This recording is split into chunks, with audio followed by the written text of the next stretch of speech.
Steve Jobs has said, the people who are crazy enough to think they can change the world are the ones who do. Our next speaker is changing the way we think about cyber defense and digital forensics. Please put your hands together and welcome Dr. Prasad Patibandla, Director, Research and Operations at the Center for Research on Cyber Intelligence and Digital Forensics. May I also call on stage Vidhi Maheshwari to engage Sir another insightful conversation. Good morning, sir. Thank you so much for joining us at ABP Desam Education Conclave. How are you feeling in the morning, sir? Really inspirable, really wonderful. Sir, we've got a lot of questions that we'd like answered by you. So basically, we'd like to ask you first, what are the key skill gaps you see in today's cybersecurity graduates? And how can academic institutions address them efficiently? Basically, cybersecurity is concerned when you are become a cybersecurity expert. When you are studying as a graduate as a BTech in the computer science or maybe IT or might be a cybersecurity as a branch for you. Majorly what you are studying like a networking, cyber like a computer networks, then go to network security and cryptography, then go to data communications. These are the subjects generally we are learning at the academically. When we learn these particular subjects, when we come to the industry, definitely they are missing, especially like industry-driven kind of skill set. For example, if I have like a graduate, if I am taking him as a like a security engineer or software engineer, I am asking to prepare to understand but my website is there. Try to identify any vulnerabilities are there. So these people are not able to understand what is the vulnerabilities, where the vulnerabilities are existing on the website, how to identify it, then these are what kind of threats are involving. These kind of practical exposure somewhere is missing in the academically, which we need to be patched through certifications, through kind of special trainings or real-time approaches as well as some practical manner as well. Which comes to my next question, sir. How important is hands-on training like simulations, threat exercises in preparing for these courses, for these cyber challenges? Yeah. So basically every university, every college is regularly conducting the kind of CTF, capture the flag kind of programs. And there is like hackathons they are also conducting. But these are the kind of the one problem solving situations and problem addressing methodology. Apart from that, if they are really learning the kind of certifications, that definitely it will help much more to they will be much more near to the industry to combating these kind of threats and vulnerabilities. With changing time and technology, AI, machine learning coming in place, does it make it easier or difficult to understand cybersecurity? So majorly, most of the having the doubt regarding if the AI tools as well as the AI and ML become a overpassing or bypassing the like a regular day-to-day employments. That's absolutely not absolutely wrong. Why? Because the AI tools and ML tools as well as somebody has to be developed. Then there is a lot of manpower is required to create, to set up, to develop, to integrate this kind of AI tools. And at the same time, when the AI tools are ready, somebody has to be run. There is a two type of AI things are there. One is like AI assistant tools. Second one is the generic tools. So AI generic tools are different, AI assistant tools are different. For example, ChatGPT and all like these are all the AI assistant kind of tools. AI generic tools also there.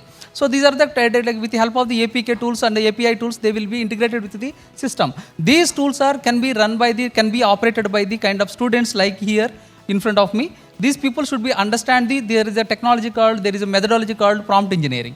So if they are skilled, if they are designing if you understand the prompt engineering, definitely they are the part and parcel of the like AI driven or AI and ML driven employees. So when we're talking about cyber intelligence and digital forensics, what all comes under this and how can students understand this even more? Basically, we are in this domain especially. Regularly we are going to see many people are like, sir, I got receiving the call where I lost like 50,000 rupees. Somebody send the link and click on it. Then some money has gone. Somebody send the WhatsApp.apk file and installed it. Some money has gone. So when these generally, even educated, uneducated, semi-educated, everybody is facing these cyber frauds as a day-to-day crime scenario. In this scenario, basically what we do, they are make a call to the 1930 or they can go to the cybercrime.gov.in and they will lodge a complaint. After that, what will happen, they don't know. So basically it will come to again redirected to the SHO who is the near, your corresponding document, corresponding location. After that, what they will do, you don't know. There is a backup team is there. Like earlier, we were providing the services to the, like a police department. Basically, we do the two parts. One is called cyber intelligence. Second one is called digital forensics. Cyber intelligence means we are doing the two kind of activities. One is called passive intelligence and second one is called active intelligence. Passive intelligence, generally we never touch our target. We are try to collect in the footprints by using the kind of like a AI, like a Google Docs methods, then go to digital footprints like there is a technique called OSINT, open source intelligence. By using these tools, we try to collecting the methodology, we try to collecting their particular footprints. Whereas there is called active intelligence. These active intelligence are they try to grabbing the target by using the sending the link or sending the kind of like a no click or zero click kind of links and try to capturing their devices into the target and they will be capturing the information. This is a monitoring and methodology. I mean like active intelligence and passive intelligence. When we went to like exactly 2000 when the 370 article 370 got revoked, we went to the Jammu Kashmir at the time. So we went for the almost a year to Pakistan, like exactly 20 kilometers near to the Pakistan. We are outposting of the under the Rashtriya Rifles, which is a combat and insurgency army troop. We went there and we applied these two techniques. One is called passive intelligence and active intelligence. We want to capture the people. We know the photograph and we have a only photograph. Sometimes we only have the name. Sometimes we have the only email ID. By using the name, email ID, phone number, photograph, we want to build the profile. By using these profiling, then we can hunt the people. So many people are, whether aware or not, if you are completing your graduation, if you are applying for the visa for the US or UK, definitely sometimes you don't know why your visa got rejected. Because whatever you posting in the social media, every posting as recorded, there is no undo in the internet. So every post they will be understand, they will record it. So whether you are keeping the anti-religion, anti-regional, anti-caste, or you are bigotry with the some other approach, definitely they will simply when you click on your email ID or your number, definitely it will come to your dashboard, your details. Then they will understand what kind of person you are, whether you are allowed to their country or not. This kind of intelligence, lot of opportunities are there. This is we generally call it as a open source intelligence techniques. Also broadly we call it as a digital intelligence. There is a second approach called, you are asking about the digital forensics or cyber forensics. There is a computer forensics too, like then go to electronic forensics too, computer forensics too, then go to cyber forensics too, now digital forensics. So these are the multiple verticals. It take a lot of time, but I will be tell you shortly. Digital forensics is one of the demanding subject in the market.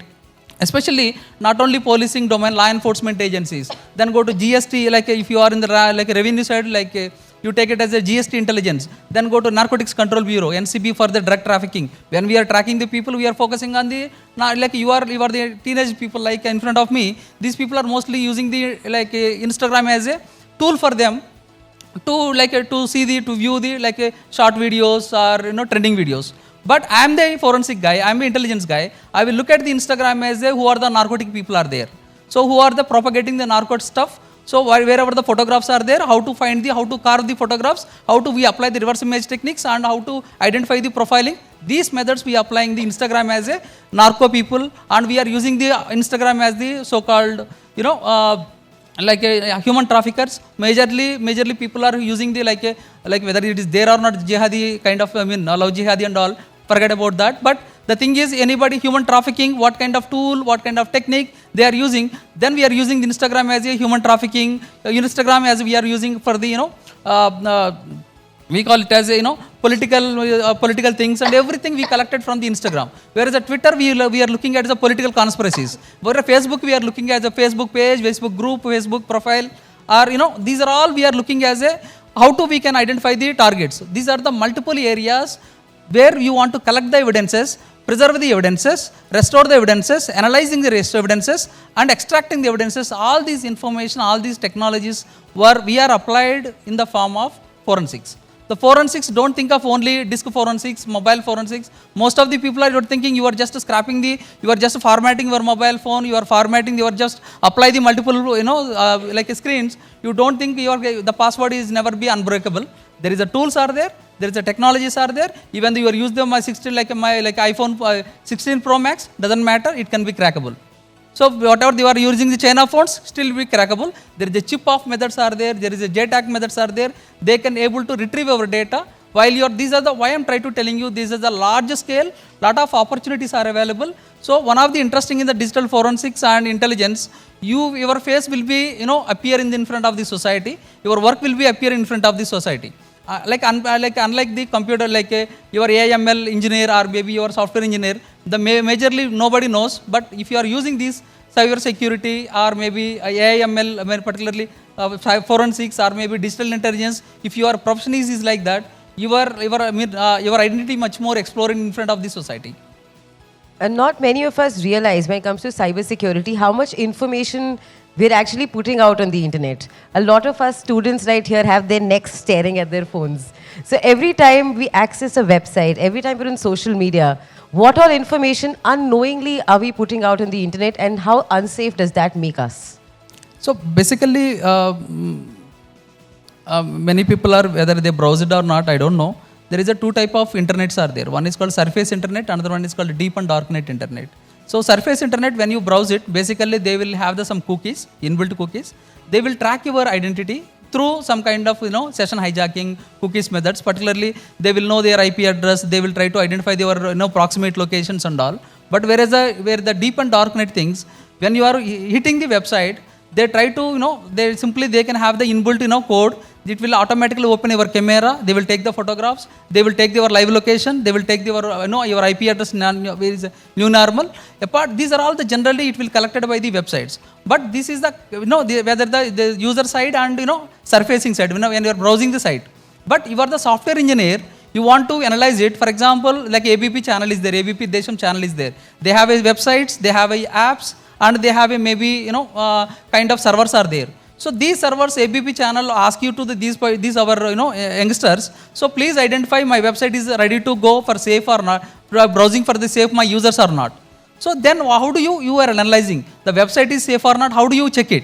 Then the app is safe or not? How do you check it? So these kind of method, particularly there is a technique called VAPT, vulnerability assessment and penetration technique is a method. By using this particular VAPT technique for both websites as well as apps, the particular software engineers, they will run some kind of tools and frameworks, and they will assessing the vulnerabilities and threats of the particular website. Then based on the vulnerability report, then particularly software based on the input report is given by the software engineer, security engineer, then software developer will be patch those kind of vulnerabilities and these particular security things.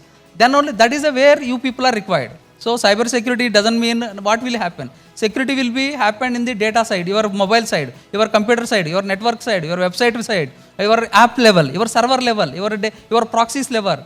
So multiple layers, cyber security is a very holistic, it's a very broad sense. Where you are going to, again hitting. You are very good in the networking, you want to break the networks, then you are become a network security, you should understand. You want to understand the websites and you want to know the vulnerabilities, you are become a web security engineer. Or you want to know the mobile apps, or you want to know the gaming related things, and you want to you want to understand the threat and the analysis, you should understand the, like game related applications or .apk related applications. Why? Because recently when we are in the war scenario, almost Pakistan people are almost hundreds of websites got defaced or compromised our Indian websites. Of course, our people also compromised their websites. So it is the one scenario to understand not only regular war, if the war is happened, not only land, air or water, but also satellite, and one more area is called cyber warfare. Cyber warfare become a new normal for tomorrow you are going to secure your digital assets. Digital assets means not just your computer data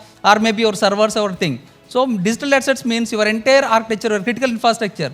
For example, your water grid, your power plants, your aviation sector, your railway network. Completely these are all under the networks only. If simply your computer was hacked, somebody you just format it, nothing will happen. Maybe you lost the data. If somebody hacking the aviation system, you can't imagine how much blow will come. So this is the area where security engineers are much more required to stop, to block, to combating these kind of the attacks. Then only we required a lot of people. When I went to the Israel, on behalf of country, so I have seen the people. Every like you people, they are not come to the SR Nagar or Amirpet, just by giving the 5,000 rupees, they're taking the project. Every project, whatever the project, they are ready to came to the that like this kind of showcase. They are showing like a website security. Then got every security they are try to promoting as a marketing. They converted as a startup and they are marketing into they are marketing into the public domain. This is how the scenarios are there, ma'am. So I have to ask you this. You spoke about cyber warfare. There are movies made on things like this, fictional scenarios where there's cyber warfare. And in movies, they show a lot of digital forensics being done in a very cool manner. Just a few clicks and you get all the answers and you're able to access the enemy's computers or network. Is it really that easy? How difficult is it? No, Because ma'am. movies make it look very cool and very fun. Actually, ma'am, the cinemas very romanticizedly they are designed the like movie. Just matter of the one click, they try to hack the website servers and they see all the data. When you are when your mobile phone is there, they want to locate your location. When they click on it, they were like your route will be there. Wherever your vehicle is moving, entirely it's showing in this movie. The real scenario, it's not like that. So we want to know your level like missing people. Just I will come to the like cyber warfare. Reality cyber warfare, for example, I will give you one example. There is a Cosmos bank is there. Literally 94 crores were looted by the cyber hackers. The same way there is a, of course, I don't think so. Some of the in Hyderabad based banks also there. So these banks also hacked. It's not instantly, it's like practically just by one click, the entire servers are not there. So almost they 3 to 6 months, they will be, they will first penetrating into the server systems, then by using first phishing to identify the real vulnerable administrator or maybe database administrator. First they will compromising that guy, then they will penetrating into their system, then they will become a super user and they go to into the database servers, they going into the mail servers, they will identify the who are the vulnerable people, who are the checkers or who are the makers, their usernames and their passwords, they will change their username password, like a lot of scenario activities they will make. After that, they will find the like a duplicate, like some kind of duplicate accounts. One day they will hit the targets. Just like that, like 3 to 6 months, the hacker will be in your system. They keep on understanding your servers. They keep on understanding your web servers, your mail servers, your database servers. After that, one day, the Saturday evening or Saturday morning, when the entire servers got everybody is at home. They want to try to take the like a rest. Then hackers will be start the loot the money. This is the 3 to 6 months, which is a long process. You take the WannaCry, you take the Cosmos Bank attacks, you take the Krushi Bank, or you take the Mahesh Bank cyber attacks. All are not happened at instant. It's taking a lot of time by penetrating, understand the vulnerability, identify the the vulnerable administrator, and then only they will hack the money or may hack the databases, or maybe they're intruding the ransomware. They log the entire systems we can COVID days when the Redis laboratory systems servers got blocked it. So not one day, it's not a cakewalk. And for students who want to build a career in cyber intelligence and digital forensics, what should they learn? What should they study to apply and probably help the nation? Basically, I'm getting this question very frequently. So many people are they are studying like a BTech as a cyber security. Some people are studying BTech as a AI and ML. Some people are studying BTech as a computer science and engineering. Some people are studying as a BTech as IT. Ultimately, when you start your career as an entry, nobody bothered. When I'm writing the DPRs, my passive role is coming to the giving the trainings and all. That's the passive role. My active role is I'm writing the SOPs, standard operating procedures for the police, DPRs, detailed project reports for SOP, developing the labs, and RFP and request for proposals, nothing but tenders. When I'm writing the tenders, when you see the recruitment people, I need like a software engineer, like cybersecurity expert 4 vacancies, forensic experts 10 vacancies. When you see these vacancies, like me, people are preparing the tenders. When we writing the tender, I'm always be very conscious. I don't want to give the specific people entering into the system. I always give the broad sense. Everybody should be competing into the job. Let them compete it. If they have the skill, let them come. So basically in the entry level, we always focusing on whether you are aware about the technology based basic concepts. For example, if you are studied the ISO, OSA layers, like a physical layer to application layer, physical layer, like a data link layer, session layer, network layer, application layer, and all 7 layers, if you learn it, so each layer, how it works, at least if you know the fundamental knowledge, then I can understand you are fit for the job. Basic knowledge, and second one is at least you know how the command prompt works. Basically, you should know how to website works, how DNS works, how the website routing will be happen. Minimum basic knowledge if you are aware, definitely I feel that you are in a good position, you are in a comfortable position. I'm able to pick you for the my post. Then I will know how to, I can give you the tool training, how to, I can give you the kind of, like a technology training, or how to, you can make you the, like a cyber expert or intelligence expert or forensic expert, how to run the data, how to retrieving the information, even though the accused or offender was deleting the amount of data. We know the methods, but we then that particular thing we are going to give you. Apart from the technical knowledge, we are always looking at the soft skills. Soft skill doesn't mean the language skills and all. We are focusing on when the problem is hitting you, how you are able to understanding. You are looking at the problem as a laughing problem, or you are looking at the problem as a really how to I can able to solve it in the optimistic way. So basically, when you are, this is the way we are looking the both the technical aspects as well as the soft skills means the problem solving capabilities. But we are least bothered about when we are hiring the, particularly in the Cyberabad Commissionerate, when we are hiring the people. So for the profiling, we do the profiling our people. Particularly when FIR come, you guys are go to the police station. It may be murder case, theft case, missing case, or maybe cyber crime case. Doesn't matter. We take the FIR. Our police will be take the FIR note. Like who is the name, email ID, phone number, what is the crime scenario, what is your first SMS you received or not, then what is the link and all. When they receive the data, this data will be come to my people. These people are try to identifying the profiling the data. Majorly, whatever we have the people, some of the people are 10th just passed, they are studying the private inter and private degree. We are choosing those people. Only thing is, they know very quickly they are solving the problem. So we least bothered about whether you have a degree or not, whether you passed or not, doesn't matter. You have a minimum skills, you are able to, particularly cyber security is concerned. Cyber security, if you are very good in, like, particularly subject wise, we are very happy. And second thing is, particularly we are looking at your internship, where you did the internship, what kind of project you did it. So internship is the second scenario. Third one is what kind of your major project. Fourth one is how many certifications we made it. Please understand, many people are asking for they are doing the like 2 to 3, like internships. Instead of you do the 2 to 3 internships, please do one internship or 2 internships, that's enough. Please focusing on multiple certifications. You have a degree, I also have a degree, ma'am also have the degree. What is the difference? What is your above all? So we focusing on certificate. So please go to that. There is a like I am telling you, like you go to the EDX or maybe like Coursera or maybe Stanford, Harvard, Oxford. So these are the universities, sir, at the free of cost, they are providing the certifications. Please do certificate at Stanford. If you want to do the MBS like Stanford, you need to pay 50 lakhs to 1 crore near cost is there. But you want to do the Stanford certificate at free of cost also, Python code is free of, you learn the Python code into the YouTube. Instead of you do the certificate, instead of you completing the Python code into the YouTube, please go to the standard like a Stanford, you do the Python code, free certificate, that you will be add-on value. When you are apply for the Google, like IITs or NITs or IIITs or Google or like a Meta organizations, or maybe you take it as a like any big organizations or like Big Four, Big Fours like Ernst & Young, PwC, KPMG and Deloitte. These 4 people are they never bothered about the IIT or NIT or IIIT.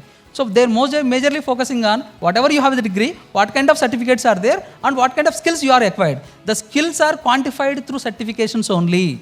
Please do certificates. Please do kind of some basic knowledge, basic concepts. We never expect except the basic concepts of when you are entry level. Then third one is you have to completing the kind of internships. That's a major requirement for any kind of job in Keep cybersecurity. upgrading your skills all the time. Yes, ma'am. Yes, that's. And finally, sir, I would like to ask you one more thing. Hyderabad is becoming Cyberabad. How would you rate Hyderabad, in fact, India, when it comes to cyber security? Are citizens following the norms? Are we following everything that keeps us safe? Ma'am, you are clubbing the cyber security and cyber safety. Yeah. Cyber safety is meant for the people and citizens. Cyber security, we are looking at yes, there is a T-Hub is there. There is a, we have a COE is there, cyber security, like on the Telangana COE, Center of Excellency is there. Data Security is Council of India, DSCI affiliated body called COE is there. And especially there is an agency called T-Hub is there. So, and whether you are, there is a cyber Suraksha is there, women in cyber security. Many people are, whether you are aware or not, especially especially game changer programs are conducted by like a DSCI, like CDAC programs and T-Hub, COE, especially programs are conducted for the women in cyber security. Lot of huge respect, like a huge volume is there, huge demand is there. Whoever you want to, you are taking the cyber security as your career, definitely like woman is much more welcomed for this domain. Please take it. So these are the agencies are available, ma'am, like a T-Hub, like a COE, then go to like CDAC Hyderabad, CDAC Pune, CDAC Trivandrum, then go to COE of the DSA. These are the agencies they're providing the free training for the cyber security, and there is a cyber shiksha training also there. Please try to inculcate by using these technologies. Of course, YouTube is there. No need to worry about you have to focusing on the how to run your prompt. It means cyber security. You run the cyber security courses means nothing will you get it. You have to focus web application securities, or maybe like VAPTs, or you apply the like mobile application, malware analysis, reverse engineering, shell code analysis. When you write this kind of prompt or specified code, then you will get the specifically, you can get the YouTube videos or certification that will much more help you to become a cyber security expert. Thank you so much, sir. Thank you so much for your time. May I now request Shri Sunil Goswami, Editor Digital Videos ABP Network, to please join us on stage and felicitate